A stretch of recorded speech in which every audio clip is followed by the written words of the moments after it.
మరొక అంశం చూద్దాం. ఏపీలో రైతుల పట్ల కూటమి ప్రభుత్వం అన్యాయంగా ప్రవర్తిస్తోందని వైసీపీ నేత మాజీ మంత్రి కాకాణి గోవర్ధన్ రెడ్డి విమర్శలు ఎక్కుపెట్టారు.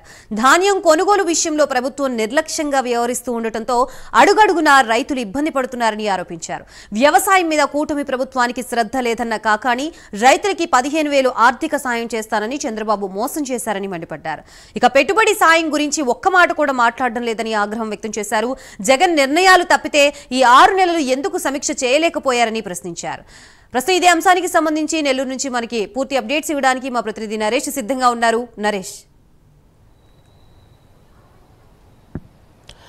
గాయత్రి, మొత్తానికి నెల్లూరు జిల్లా అధ్యక్షుడు వైసీపీ మాజీ మంత్రి అయినటువంటి కాకాణి గోవర్ధన్ రెడ్డి కాసేపటి క్రితమే మీడియా సమావేశం ఏర్పరచుకొని రైతాంగం పడుతున్నటువంటి ఇబ్బందుల పట్ల కూటమి ప్రభుత్వం నిర్లక్ష్య వైఖరి ముందుకు తీసుకెళ్తుంది. గత ప్రభుత్వం చూపించినటువంటి రైతుల పట్ల ప్రేమను ఇప్పుడు వచ్చినటువంటి కూటమి ప్రభుత్వం పూర్తి స్థాయిలో కూడా విస్మరిస్తూ రైతాంగాన్ని పూర్తి స్థాయిలో కూడా కూరుకుపోయే విధంగా ఈ ప్రభుత్వం ముందుకు తీసుకెళ్తుంది.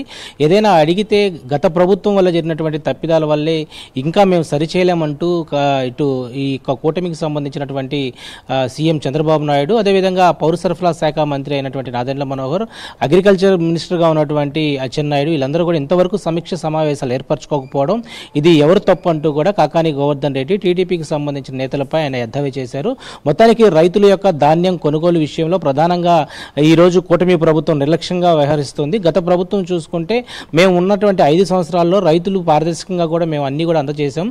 రైతులు ధాన్యం కొనుగోలు విషయంలో కూడా జగన్మోహన్ రెడ్డి పూర్తి స్థాయిలో కూడా ఇటు రైతాంగానికి ఏ ఇబ్బందులు లేకుండా ముందుకు తీసుకెళ్లారు. మొత్తానికి ప్రస్తుత కూటమి ప్రభుత్వంలో ఉన్నటువంటి ఎవరైతే నారా చంద్రబాబు నాయుడు అయి ఉండొచ్చు, ఓన్లీ అభివృద్ధి ఏదైతే అమరావతికి సంబంధించి పెట్టుబడుల విషయంలో మాత్రమే చొరవ తీసుకుంటున్నారు. రైతాంగం పట్ల, రైతులకు కావాల్సినటువంటి ధాన్యం కొనుగోలు పట్ల, రైతులకు ఇవ్వాల్సినటువంటి సబ్సిడీలు అయి ఉండొచ్చు, ఈ క్రాఫ్ట్కి సంబంధించి ఏదైతే రైతు భరోసా విషయంలో అయి ఉండొచ్చు, ఏదైతే అన్నదాన సుఖీభావ కింద ఇస్తానన్నటువంటి అమౌంట్స్ అయి ఉండొచ్చు, రైతులకు ఏం చేశారు? ఈ 6 నెలల నుంచి రైతాంగం సంబంధించినటువంటి సమావేశాలు, సమీక్ష సమావేశాలు ఒకటి కూడా ఏర్పరచుకోకపోవడంపై మీ యొక్క ఉద్దేశం ఏంటంటూ కూడా ఈరోజు మాజీ మంత్రి అగ్రికల్చర్ మినిస్టర్గా ఉన్నటువంటి కాకాణి గోవర్ధన్ రెడ్డి కాసేపు క్రితమే మీడియాతో మాట్లాడుతూ కూడా టీడీపీ కూటమిపై విరుచుకోపడడం జరిగింది. రైతుల కొనుగోలు విషయంలో ఇప్పటికైనా కూడా సరైనటువంటి నిర్ణయం తీసుకోండి. రబీ సీజన్ వచ్చి నారుమళ్ళు అయిపోయిన తర్వాత కోతకు వచ్చేటువంటి సమయంలో కూడా ఇంతవరకు కూడా ధాన్యాన్ని కోతలకు వస్తున్నటువంటి సమయంలో కొనుగోలు విషయంలో ఎందుకు జాప్యం చేస్తున్నారు?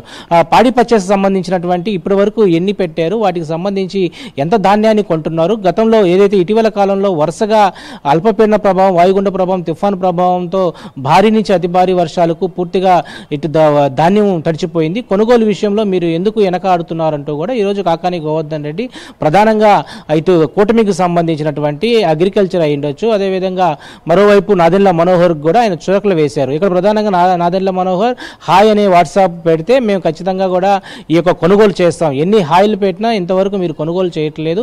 ఈరోజు గత 5 సంవత్సరాల కాలం పాటు రైతాంగం పట్ల పారదర్శకంగా పనిచేసినటువంటి వైఎస్ఆర్సీపీ ప్రభుత్వమే మేలంటూ కూడా ఈరోజు చాలా మంది కూడా అనుకుంటున్నారు రైతులంటూ కూడా ఆయన మాట్లాడడం జరిగింది. మొత్తానికి చూసుకుంటే కూటమి వచ్చిన 6 నెలల నుంచి కూడా ఇటు రైతుల పట్ల, రైతులకు రావాల్సినటువంటి ఏదైతే నిధులు ఉన్నాయో, పెట్టుబడులు ఉన్నాయో వాటికి సంబంధించి పూర్తి స్థాయిలో కూడా చంద్రబాబు నాయుడుతో పాటు అగ్రికల్చర్ యొక్క అధికారులతో కూడా సమావేశాలు ఏర్పరచుకుంటున్నారు. రైతాంగం పట్ల తీసుకోవాల్సినటువంటి ఏవైతే ఉన్నాయో వాటన్నిటి పట్ల అన్ని రకాలైనటువంటి సౌలభ్యాలు ఏర్పరచుకునేందుకు చంద్రబాబు నాయుడు ప్రత్యేకించి కూడా ఇటు సమావేశం ఏర్పరచుకుంటున్నారు. ఇక్కడ రైతు భరోసాకు సంబంధించి 13,500 నుంచి 15,000, రైతు పెట్టుబడులకు ప్రతి ఏడాది కూడా 20,000 రూపాయలు ఇస్తానన్నటువంటి చంద్రబాబు నాయుడు యొక్క హామీని పూర్తి స్థాయిలో నెరవేరుస్తామని టీడీపీకి సంబంధించినటువంటి అగ్రికల్చర్ మినిస్టర్ అయి ఉండొచ్చు, పౌర సరఫరా శాఖ నుంచి నాదెండ్ల మనోహర్ కూడా పదే కూడా చెప్తూ వస్తున్నారు.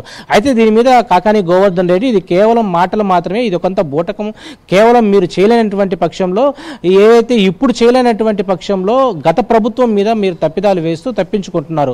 కొనుగోలు విషయంలో ఎందుకు జాప్యం చేస్తున్నారు?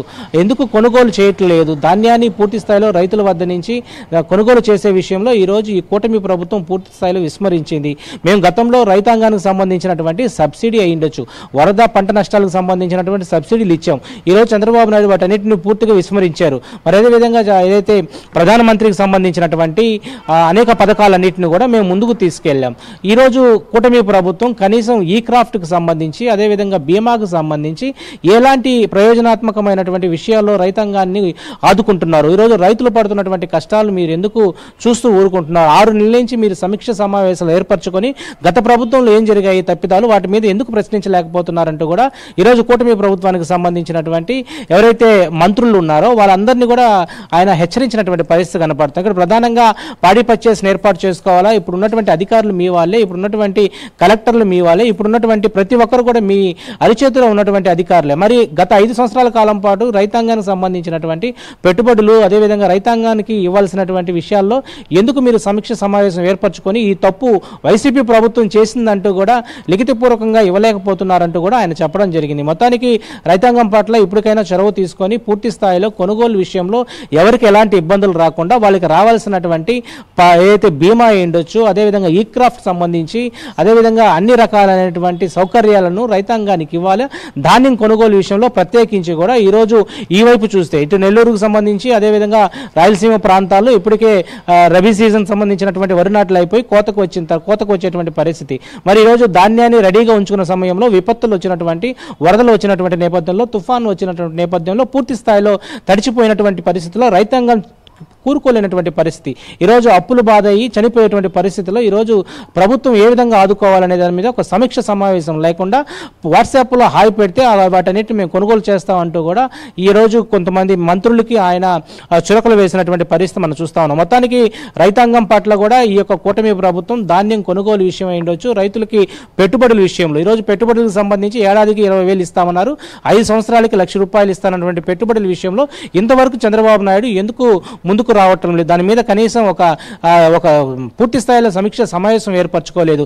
అన్నదాన సుఖీభావ సంబంధించినటువంటి ఈ పథకాన్ని ఈరోజు రైతులని చెప్పి ఈరోజు రైతాంగం సంబంధించిన ఓట్లన్నీ కూడా వేయించుకొని ఈరోజు రైతుల పట్ల మీరు చూపిస్తున్నటువంటి ఈ యొక్క వైఖరిని నిరసిస్తున్నామని చెప్పి ఈరోజు మాజీ మంత్రి అగ్రికల్చర్ మినిస్టర్ కాకాని గోవర్ధన్ రెడ్డి మండిపడ్డారు. మొత్తానికి చూసుకుంటే ధాన్యం కొనుగోలు విషయంలో ఇప్పటికైనా కూడా కూటమి ప్రభుత్వం ప్రత్యేకించి ముందుకు కొనసాగాల. ధాన్యానికి సంబంధించినటువంటి అన్ని పూర్తి పాడి పర్చేస్ సంబంధించినటువంటి వాటిపై ప్రత్యేక దృష్టి సాధించాలా. దళారులు ఈరోజు పెట్టుబడిదారులు దళారుల మధ్య ఇదంతా కూడా జరుగుతూ ఉంది.